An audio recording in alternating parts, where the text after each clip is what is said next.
Top quality और consistent performance के लिए सिर्फ सिल्वर पंप नाम याद रखना। આપણે સન ફાર્મા ઉપર સૌથી ફોકસ કરીએ.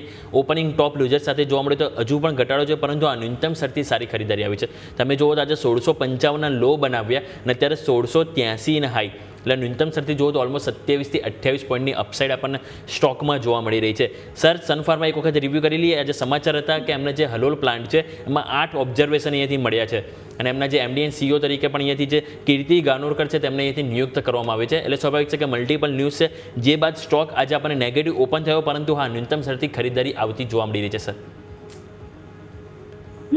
ઓવરઓલ જોઈએ તો સનફાર્મામાં એક ટ્રેન્ડ સાઇડવેઝ જોવા મળે છે. શોર્ટ ટર્મ ચાર્ટ જોઈએ, ઇવન એના વીકલી ચાર્ટ પણ જોઈએ છે, તો ક્યાંક ને ક્યાંક એક ડિરેક્શન લેસ જોવા મળી રહ્યો છે. કોઈ એવો મોટો ટ્રેન્ડ નથી જોવા મળી રહ્યો. અને આપણે પ્રાઇસ એક્શન સમજીએ તો હાયર લેવલ્સ પર લગભગ 1225, 1725, 1730 પાસે ઘણા ઇમ્પોર્ટન્ટ રેઝિસ્ટન્સ જોવા મળી રહ્યા છે 50 દિવસની મૂવિંગ એવરેજના, અને નીચે બેઝ ફોર્મેશન 1650, 1640 પાસે જોવા મળી રહ્યા છે. તો મારા હિસાબે 1640 લેવલ પર બ્રેક થાય છે તો શોર્ટ માટેની એક ઓપોર્ચ્યુનિટી બની શકે છે. બાઇંગની અત્યારે કોઈ ઓપોર્ચ્યુનિટી આ સ્ટોકની અંદર લાગી નથી રહી, તો વેઇટ એન્ડ વોચ કરવું છે.